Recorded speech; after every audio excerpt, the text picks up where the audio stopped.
நம்ம இப்போ எண்ணெய் கத்திரிக்காய் குழம்பு செய்ய போகிறோம். அதுக்கு வந்து கத்திரிக்காவை இந்த மாதிரி அரிஞ்சு இப்படி வச்சுக்கணும் ஃப்ரெண்ட்ஸ்.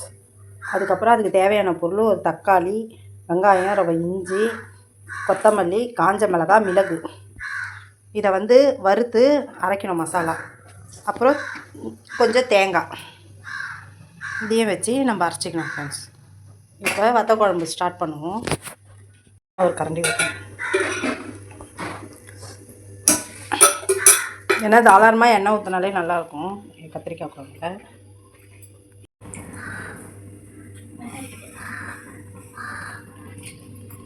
நல்லெண்ணெயில் இந்த கத்திரிக்காய் வச்ச கத்திரிக்காயை நல்லெண்ணெயில் போட்டு நல்லா வதக்கிக்கணும்.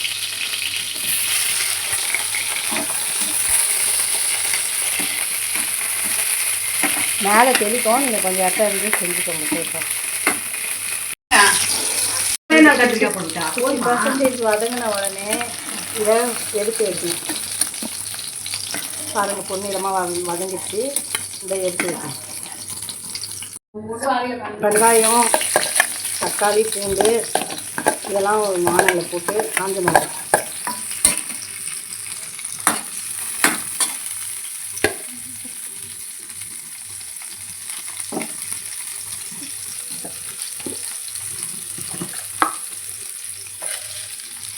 ஒரு ஸ்பூன் மிளகு,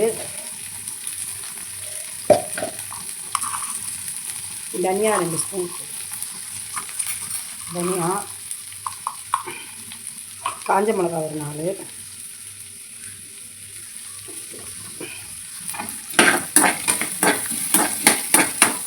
காஞ்ச மிளகாய் உங்களுக்கு காரத்துக்கு ஏற்ற மாதிரி போட்டுக்கோங்க சார்.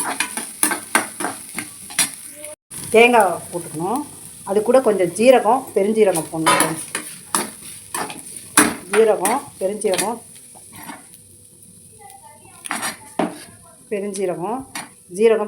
தக்காளி எல்லாத்தையும் போட்டு ஒன்றா வதக்கணும்.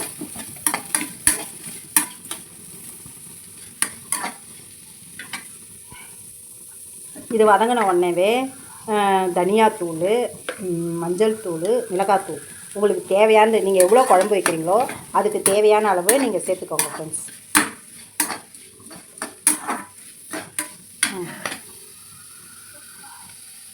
தனியாத்தூள்,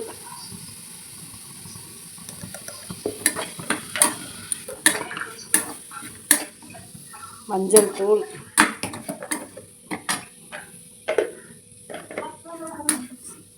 மிளகாத்தூள்,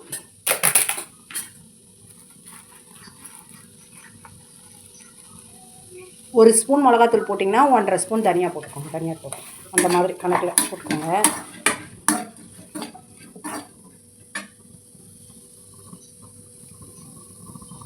இது கொஞ்சம் வதக்கட்டும். இதை வதக்கியாச்சு. இப்போ இது கொஞ்சம் ஆறின உடனே மிக்சியில் போட்டு அரைக்கணும். மிக்சியில் மாற்றி இதில் புளி ரவுண்டு தேவையான அளவுக்கு புளி வச்சு மிக்சியில் அரைக்கணும். பாருங்கள், தேவையான அளவுக்கு நல்லெண்ணெய் ஊற்றிட்டு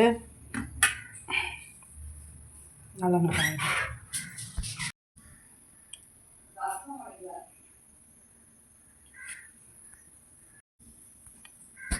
கடுகு, உளுத்தம் பருப்பு, வெந்தயம் உடனே பூண்டு, சின்ன வெங்காயம் போட்டு வதக்கிட்டு ஏற்கனவே வதக்கி வச்ச கத்திரிக்காய், கருவேப்பிலை, கொத்தமல்லி எல்லாத்தையும் போட்டு கொஞ்சம் ஒரு வதக்கணும். பெருங்காயம்,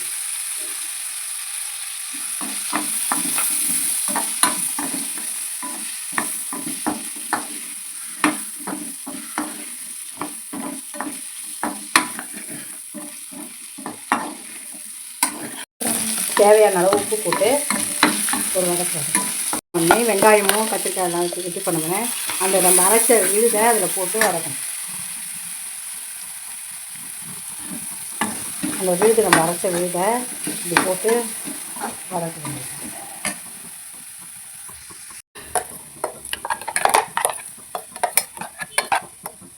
தண்ணி ஊற்றி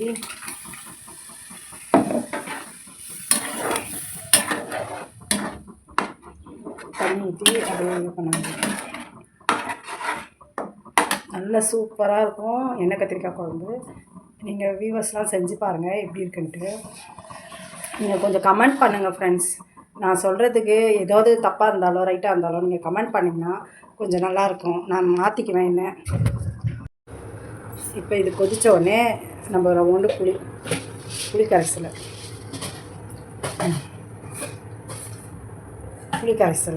ஊற்றி அப்படியே நல்லா இந்த புளி வாசனை போகிற வரைக்கும் நல்லா கொதித்த உடனே நம்ம எண்ணெய் கத்திரிக்காய் குழம்பு ரெடி ஆகிடுச்சு ஃப்ரெண்ட்ஸ். எண்ணெய் கத்திரிக்காய் குழம்பு சூப்பராக இருக்குது. இதில் கொஞ்சம் வெல்லம் போட்டுட்டிங்கன்னா ஒரு இவ்வளோண்டு வெல்லம் போடணும் ஃப்ரெண்ட்ஸ், அவ்வளோதான். பாருங்கள் காரக்குழம்பு ரெடியா.